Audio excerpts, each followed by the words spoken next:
What is going on to all my Ozark fans out there, and welcome back to my channel, Movie Files. Elliot here today to share with you all my thoughts on Ozark Season 4, Part 2. Now, this is a very bittersweet moment for me, I'm not going to lie, because obviously I'm so excited to be talking about Part 2 with you all today, but I'm also pretty heartbroken because this is one of my favorite shows of all time. But hey, all good things must come to an end. Now, the question is, did Ozark stick its landing? We're going to be discussing that and so much more in today's spoiler-free review. But before we get into today's discussion, make sure you're checking me out on all my other social media accounts. If you all are new to the channel and love early movie reviews, TV breakdowns, and live streams, well, come and join the community today by subscribing and hitting that notification bell. As you all can see on the screen now, if you enjoy what I had to say about Ozark Season 4, Part 2, well, make sure you're liking the review as well as sharing it. But more importantly, in the comments, let's talk all things Ozark, from what's your favorite season, who's your favorite character, what were some of your favorite overarching themes that the show tackled. But let's talk about Part 2. Favorite episode of Part 2, favorite ending to an arc of one of your favorite characters, what was your favorite WTF moment that we got in this Part 2, and of course your thoughts on how it all ended. Now, this is a spoiler-free review, so if we will be sharing your spoiler thoughts, make sure you put spoiler in your comments and go ahead and leave your thoughts. But speaking of spoilers, I will be making a separate video, kind of like an ending explain, really diving deeper into that final episode. So I'm going to probably put that video out maybe Monday, just to give people enough time to watch this Part 2. So keep an eye out for that video. But again, this video, no spoilers whatsoever. So before we get into my actual thoughts, I got to take the time to thank the creators, Bill Dubuque and Mark Williams. Now, I know very early on this show is compared, back in 2017, it's had its comparisons to another great show, one of my favorites of all time as well, in Breaking Bad. But for me, Ozark found its stride within that second season. Of course, by the third season, it became its own show. And I love what the creators had to do, what they had to say, how they kind of created this story of greed and vengeance and what people will be willing to do to protect their family. But also, I want to thank the creators from just really changing my perspective of a particular actor by the name of Jason Bateman. Now, I've always been a fan of Jason Bateman, but I've always looked at him as the funny guy, right? But not until I saw Ozark and took him more seriously as an actual fantastic actor, but also a fantastic director. So I have a newfound appreciation for Jason Bateman based on Ozark. Laura Linney, always been a fan of hers, but I absolutely loved her, loved to hate her in the role that she portrayed as Wendy. And I call them the big three: Wendy, Marty, and my favorite character, Ruth Laymore, played by Julia Garner, who has won so many awards and deservingly so. What a fantastic character. And this show not only has those great actors that I just mentioned, but supporting characters from your Charlottes and Jonas, your Darlene's and Jacobs, your Omar Navarro's and the whole drug cartel, the different, KC mob angle, and all the different Helens of the world. So many colorful, fantastic, layered supporting characters. The show is just fantastic. And separate note here, if you all have seen the news, Netflix are losing subscribers left and right. And it shows like Ozark, it shows like Dark, it shows like Umbrella Academy, it shows like, Stranger Things and all the different, Orange is the New Black that will keep this streaming platform number one. Now, keep making those great shows, Squid Games, stuff like that.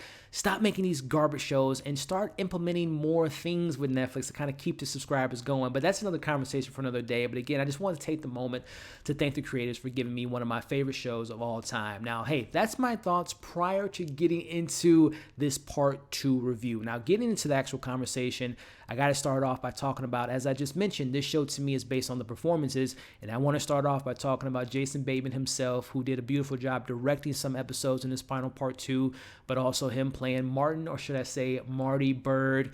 I've always been a fan of Marty, and just seeing the progression of the character from season 1 all the way up to this final Part 2. And there's things that we see in Part 2 that really shape who Marty has become, all the lessons he's learned up until this point. I won't say what, and obviously when you see the show, you'll know what I'm talking about, but there is a new position that Marty's given, and he has a lot on his shoulders, and he makes a decision that will forever change him and will affect his family as well, which, again, you'll know what I'm talking about when you see it. So, again, just seeing what he was willing to do in this final part, there are several moments that we'll talk about here that at points I almost feel like he was Jacob Snell in regards to how similar and also how different the relationship between Marty and Wendy is and how that compares to Jacob and Darlene. But again, Marty was just fantastic. I love what he was willing to do, what he had to do, what decisions he had to make, some tough conversations he had with his family members, and particularly Wendy and also Charlotte.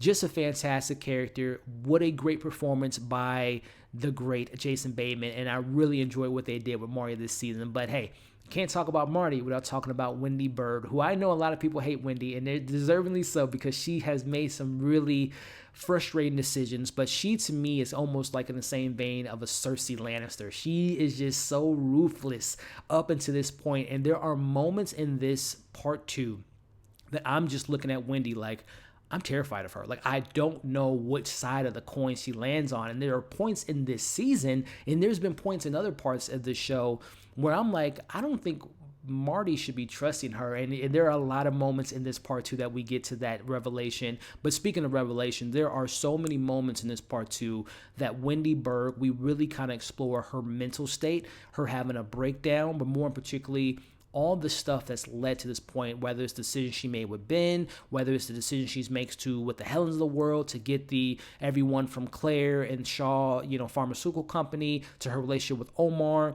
Those all kind of created this moment into facing the person that she hated the most, feared the most at the same time, in the relationship she has with her father, who goes by the name of Nathan, who we met, in part 1, and Nathan has a lot more to do in this part 2, and just seeing Wendy at her highest points in parts of this part 2, but also at her lowest points in this part 2, and I thought, again, Laura Linney, she delivers some incredible, I think this is probably her best performance. And I thought season 3 was, because that's where we kind of saw the switch in the character, her letting the power get to their head, Omar telling her, embrace the power, remember the power. But I think this part 2, she's never been better. She's never been more frustrating, but she's never been more vulnerable, never been more powerful, and also at a low point. Wendy was fantastic. But I mentioned my favorite character is Ruth Lamore, and there's no one more scarier than a Ruth Lamore that is on a tale of vengeance. And that's a theme that we'll talk about here. Revenge is something very focal and very important in this season, but seeing Ruth trying to break that Lamore curse and trying to right her wrongs, trying to be clean, trying to do things that will put her and compromise her. Wow. I mean, she deserves all the awards she's gotten, and she has more awards to come, because I think, as I mentioned, I think this is the best Wendy performance. I think this is easily the best Ruth that we've seen to date. And just from the episode 8, which is the first episode of part 2, I'll just say Ruth is she's illmatic. She is illmatic, and in that first episode 8, really kind of displays her capabilities and what she's doing this season and throughout the rest of this season. There are some questionable things I have about what they did with the character, but at the end of the day, Julia Garner is absolutely perfect in the role, and she just had a fantastic journey to end this fantastic show. So those three really stood out to me. And of course, like I mentioned, the Bird kids, they weren't as heavily involved, but there are some things that they do in this part 2 that really kind of made me happy. Like, okay, they have grown, they have learned to kind of get involved into the family business at a much more higher level. I'll just kind of leave it at that. So I enjoyed that. And one of my biggest criticisms with the show, and I'll talk about it a little bit later, I'm not a big fan of the police force in this show, like how they portray the FBI. They just seem so, I wasn't a petty fan. I thought Maya was okay, how they tried to implement her baby and all that. But the only force-like character or police force character that I think really had a good tie to the story and was very pivotal to the story is the PI by the name of Mel, who we met in part 1. He shakes the tree, and he does something that Petty didn't do, that Maya didn't do. He went for the family. And you all know what I'm talking about if you saw part 1, him hold the whole figuring out what happened with Ben. But let's just say he knows how to shake that tree, and he got to the core of Marty and Wendy, and I'll just kind of leave it at that. So I do appreciate what Mel brought to this season. And also, there's a couple other new players on the corridor. I should say players that we've heard of, characters that we heard of, but they have more to do in this part 2. I mentioned the relationship between Wendy and her father, Nathan. It is toxic, it is complicated, it is frustrating, and it is hard to watch in the best way possible. But also, there is a character by the name of Camila Navarro, who is Omar's sister, and also the mother of Javi, who Javi has some things to do in this season, not as much as he did in part one, and you'll see why when you see the season, but his mother is a perfect mix of her brother Omar and also her son Javi. And I thought, Camila, you thought that Omar's and all the other characters that we got throughout the season, you thought they were ruthless. She's cold-blooded and she's calculated. I'll just kind of say that. I thought that her relationship with her brother was very reminiscent to how I feel about Wendy and her brother Ben. And I just love the dynamic of the family, but also the themes that this particular part tackle with family, what you're willing to do for your family, and the story of revenge. Now, you can look at revenge from many different standpoints, whether it's Nathan to his daughter Wendy, whether that's Ruth going at Wendy, whether it's Omar and as other things that we get revealed, Camila dealing with certain things that happen in the show. There is a lot of revenge, and the theme that I loved about this show, how far are you willing to get what you want or think you deserve, and how far are you willing to protect your family, even if that means harming your family. And that's something that this particular part 2 really tackled, and I very much enjoyed what they had to say about those relationships and those dynamics, especially Ruth and Wendy this season. They're at each other's throats, and it is just an acting tour de France between those two actresses, and they were absolutely fantastic. So transitioning into some things that maybe didn't really work for me this season, I've never been a fan of the police force. I thought the FBI portrayals have been really poorly handled. Wasn't a fan of Petty. Thought Maya was a step up, but still wasn't all the way there. But I mentioned how I like Mel, but the Mel Maya stuff to me didn't really completely work for me in regards to how they played in their relationship and what they had to kind of do this season. Mel worked, but Maya just didn't really work for me, and they kind of left her storyline a little bit for more to be desired. The drug cartel. I've always appreciated what this show brought to the table from the different iterations of, okay, you thought that season 1, the big bad was this character. Then we meet Omar Navarro. Then you meet Javi. And then you meet his sister in this part. I just feel like when it comes to their threatening nature, it's very inconsistent, because we only get there's honestly only 1 or 2 different goons that we met throughout the show. One, you all know Nelson, who's involved in this season. There's a priest that gets involved in this new part, but I always felt like the drug cartel, just from a threatening standpoint and just from worrying for our characters' lives and their safety, it just was very up and down. Some points I'm like, oh, you don't want to piss them off, but then other points I'm like, you guys are just telling them what to do, and they're pretty much, they even say it in this season, the drug cartel are pencil pushers, and I'm like, okay, you guys might portray it in that light from this show, but I just wasn't a fan of how they handled the drug cartel and how there never really felt like a sense of an army. I never felt like certain characters carried around a certain amount of goons per se to really kind of justify them being a powerful individual. And then when you see this season, you'll kind of get you kind of see what I'm referring to in regards to that. But there are several moments where my jaw was on the ground. There are a lot of cameos to look forward to that I like that ties back to the original season 1 and 2. And I want to mention this part before I wrap up. The more I thought about the ending, the actual last frame of the episode, of the show, I should say, episode 14, I was a little bit underwhelmed, but then the more I thought about how that ties into that particular character, what it means for that character, and how they set it up, I actually liked the way it ended. But I will just say this is a negative or a positive, but I feel like the ending for a lot of people will be very divisive, but I have come to appreciate it. Now, again, we'll talk about that more in spoilers, but overall, before I wrap things up, if you haven't already, make sure you like the review, share it, leave your thoughts in the comments.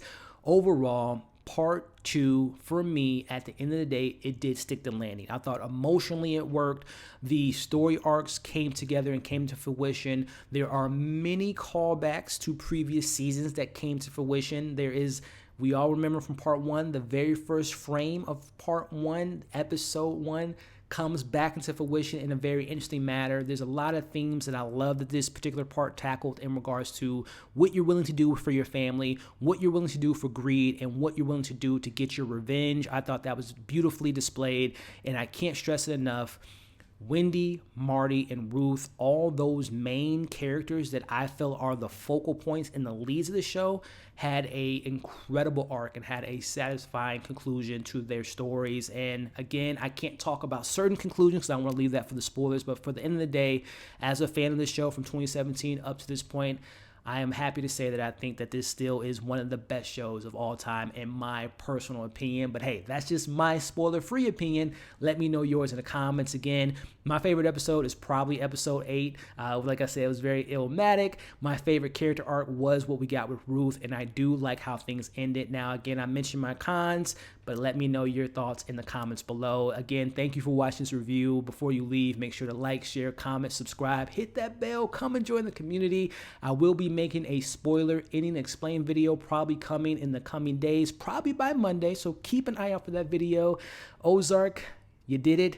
I love the show. Netflix, make more of these shows so you can keep things going. But at the end of the day, Ozark was a fantastic journey, and I'm so excited to be a part of the journey. And I thank you all for watching this review. As you can see on the screen now, subscribe and join the community. Check out my other content. We'll catch you all on the next video.